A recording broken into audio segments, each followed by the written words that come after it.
Grupo Espírita Chico Xavier, Iguatu, Ceará. Nosso site www.gex.net.br. Temos um Instagram com este mesmo nome sugestivo, Filosofia Espírita para você. E todos os textos deste Instagram agora poderão ser encontrados na versão áudio neste canal. Meu nome é Lúcia Cleide, na voz dos áudios e nas funções enumeradas ao lado. Abaixo, os membros da nossa diretoria. Passemos aos temas que trazemos, mas antes, a fim de podermos medir a aceitação do nosso trabalho, por favor, deixe aqui o seu like e inscreva-se neste canal que estamos fazendo com tanto carinho para você. Também acione o sininho para receber as novas publicações simultaneamente. Aborto. Diga não ao aborto. Não? Por quê? Não faça dele um inimigo. Para começar, compreenda isso. Somos duplos. Temos um corpo físico, biológico, que morre, falece. E outro, o perispírito, que nunca morre, é indestrutível e reencarna. Isso tem implicações muito sérias.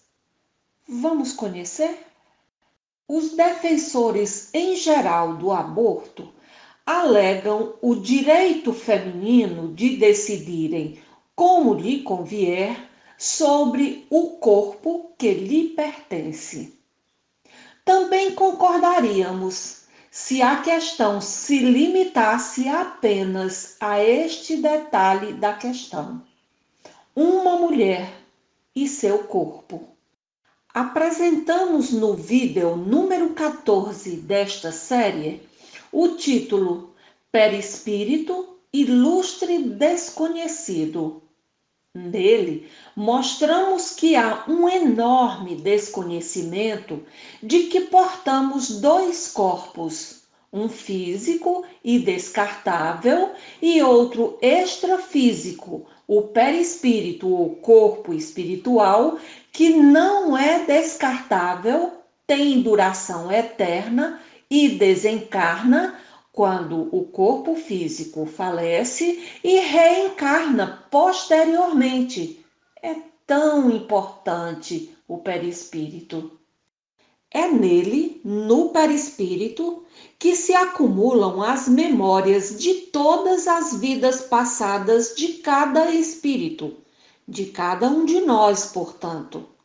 O perispírito é depósito de memória e, sem exagero, podemos nos referir a ele como sendo o HD do espírito. A sua constituição é extrafísica, mas é também matéria, uma energia que vibra numa frequência muito mais alta do que vibra toda a matéria orgânica e inorgânica contida em nosso espaço-tempo. Isto tem implicações muito peculiares e muito sérias em nós. A respeito do momento exato da concepção, do início da vida no embrião, a ciência encontra-se em total desconhecimento. O mundo espiritual é uma realidade também desconhecida da maioria na humanidade e ele já se manifestou informando quando ocorre o início da vida.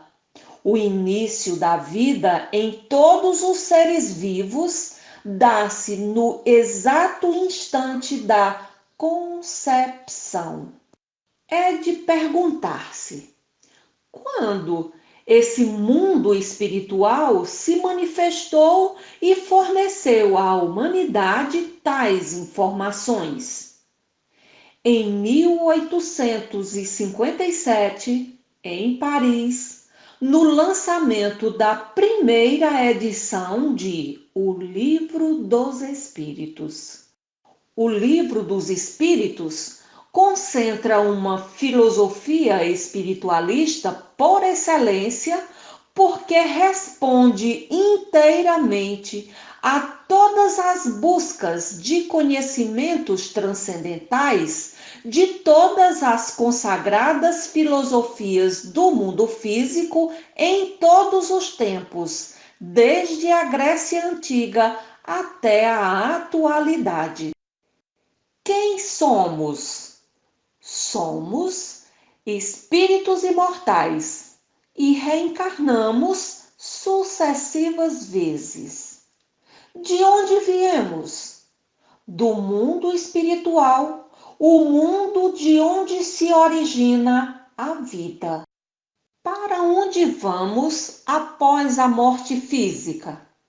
Retornamos ao mundo de origem, o mundo espiritual, levando todo o acervo acumulado de nossas experiências no esforço contínuo de desenvolvimento da nossa inteligência e do nosso senso moral, expressos na qualidade de nossas relações com o nosso semelhante e com todos os elementos da natureza que nos acolhe. Qual o propósito da vida?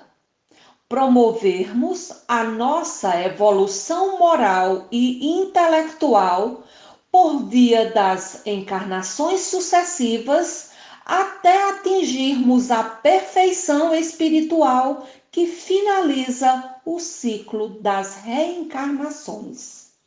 Assim, a filosofia espírita contida em O Livro dos Espíritos nos informa que o início da vida no embrião dá-se na concepção e o perispírito ou corpo espiritual, a partir do instante em que se vincula a primeira célula no interior do corpo materno, passa a fornecer todas as informações genéticas para o desenvolvimento biológico do organismo que o espírito utilizará para a sua reencarnação.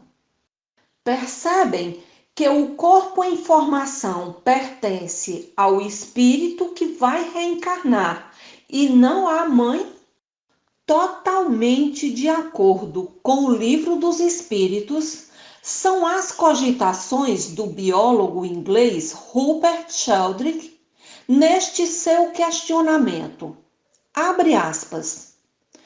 Como a forma é criada a partir de um embrião monocelular.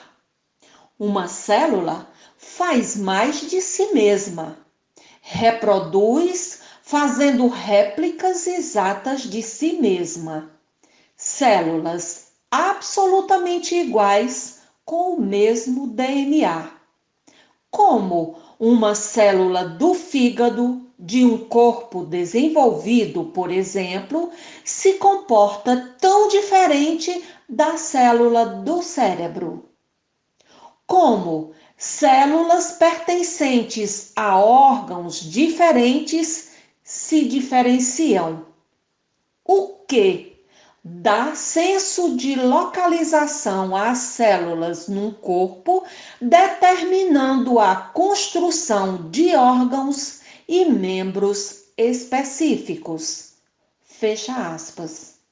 Rupert Sheldrake responde às próprias questões com uma expressão cunhada por ele mesmo, dizendo que, abre aspas, campos morfogenéticos não locais devem existir. Fecha aspas. Existem com certeza. O espírito e seu perispírito ou corpo espiritual, correspondem à denominação deste biólogo quanto ao campo morfogenético não local. Na física quântica, tudo o que não se encontra no espaço-tempo da dimensão física onde nos encontramos, encontra-se em dimensão paralela, uma dimensão não local. Perfeito. Pois o mundo espiritual situa-se em dimensão extrafísica, uma dimensão não local, onde habitamos antes da encarnação seguinte e para a qual retornamos ao final de cada reencarnação. Toda a problemática do aborto origina-se nessa conjuntura. Sem dúvida, o corpo hospedeiro é da mãe, mas o corpo hóspede pertence ao espírito que dele se utilizará na sua reencarnação. Alguém pode se levantar e dizer: mas essa mulher não convidou este hóspede na sua barriga. Ou ainda dizer: esta mulher desistiu de dar esta hospedagem em sua barriga e ela tem o direito de propriedade sobre essa casa biológica. Não é bem assim. O título número 13 da nossa série, Quem não sabe que reencarna, vive num tipo de cegueira, deve acender um refletor bem luminoso sobre esta questão. Toda reencarnação é planejada. Não existe encarnação aleatória. Nenhum filho, nenhum espírito erra o endereço dos pais ao reencarnar. Ainda que na circunstância atual de sua vida pareça à mãe que aquela gestação não lhe convém, pelas mais diversas alegações, antes de nascer, ela aceitou receber aquele filho sob quaisquer que sejam as características do momento. Ah, mas essa gestação é fruto de um estupro? Ainda assim, estava prevista a possibilidade desta ocorrência que de fato tenha se confirmado. Cada um de nós guarda arquivado em nosso perispírito o histórico de eventos felizes e também infelizes de nossas vidas passadas e só somos atingidos nas situações que demandam a nossa providência para corrigirmos atitudes anteriores que desembocaram em acontecimentos nem sempre desejáveis. Para os casos de gravidez resultante de estupro, podemos dizer que o aborto deve ser evitado, mas após o nascimento, caso seja impossível suportar a presença da criança em sua vida, garanta-lhe a segurança familiar, entregando-a aos cuidados de alguém que se disponha a recebê-la, amá-la e educá-la. Estes são os direitos do espírito que reencarnou. Acompanhando o noticiário de todos os dias, recheado de dramas escabrosos sobre assassinatos, torturas, estupros, etc., é de considerarmos que estes acontecimentos terão desdobramentos com o mesmo teor de sofrimento sobre quem os praticou. A fatura destes eventos infelizes sempre chega, impulsionada por uma soberana lei do universo, a lei de causa e efeito, e por um conceito desenvolvido por Carl Gustav Jung para definir acontecimentos que se relacionam e ocorrem com sincronicidade. Assim, cada infrator da lei de causa e efeito estará situado no lugar certo, na hora certa e com as pessoas certas no momento de restituir harmonia a tudo o que causou desarmonia no passado. Não existe o acaso. Assim, resumimos que o aborto não deve ser praticado porque, primeiro, o início da vida no embrião dá-se no instante da concepção.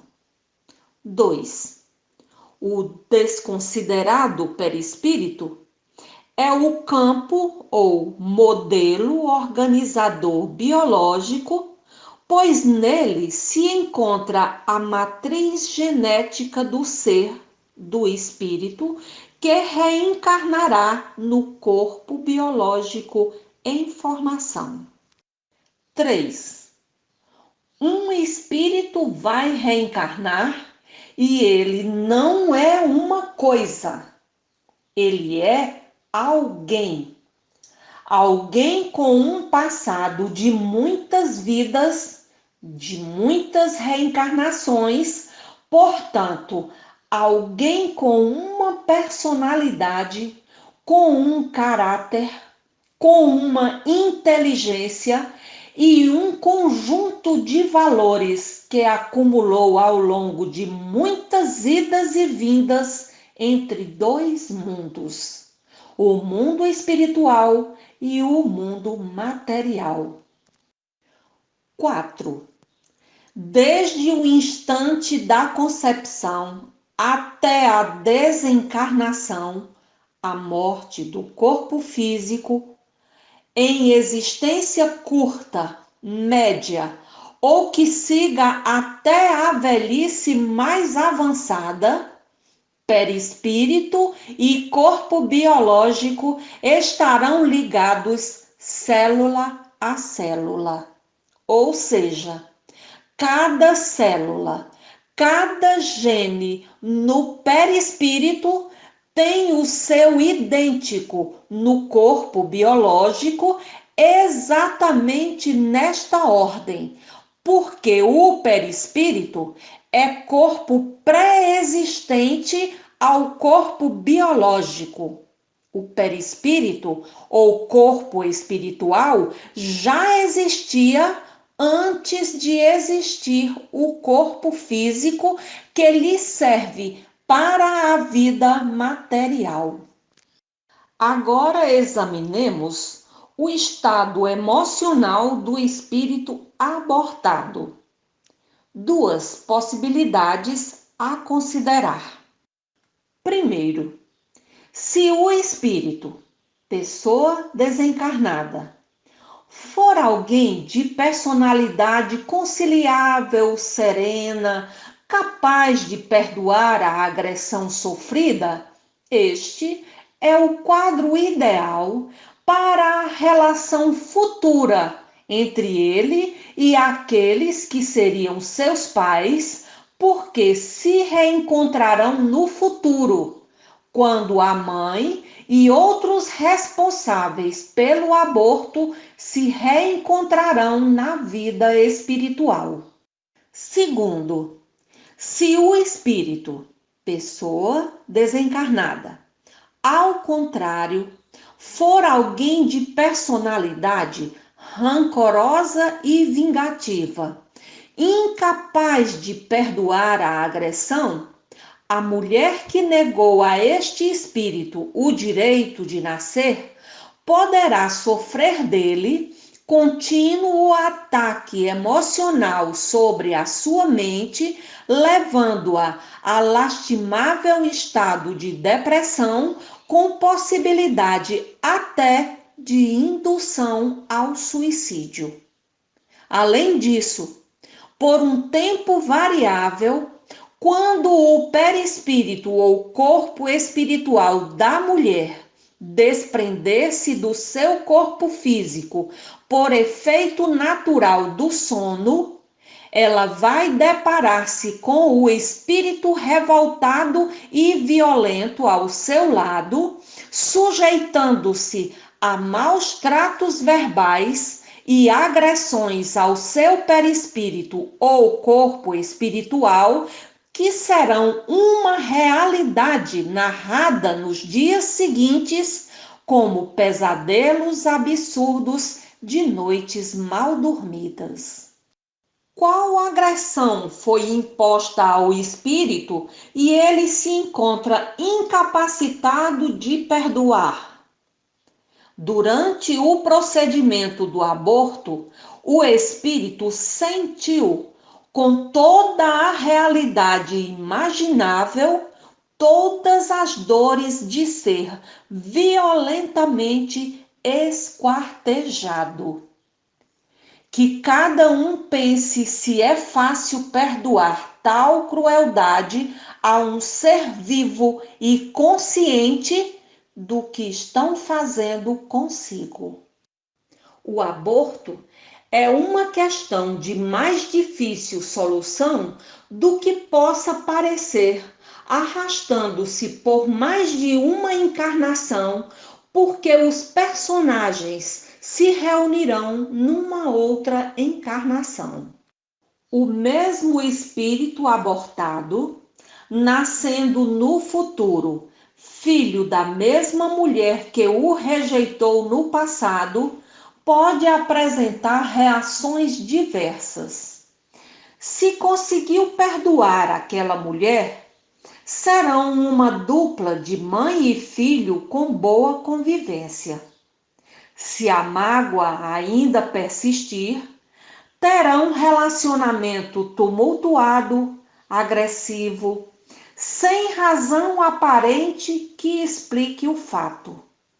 A motivação encontra-se no sofrimento do espírito causado pelo aborto. E a saúde da mulher na encarnação seguinte?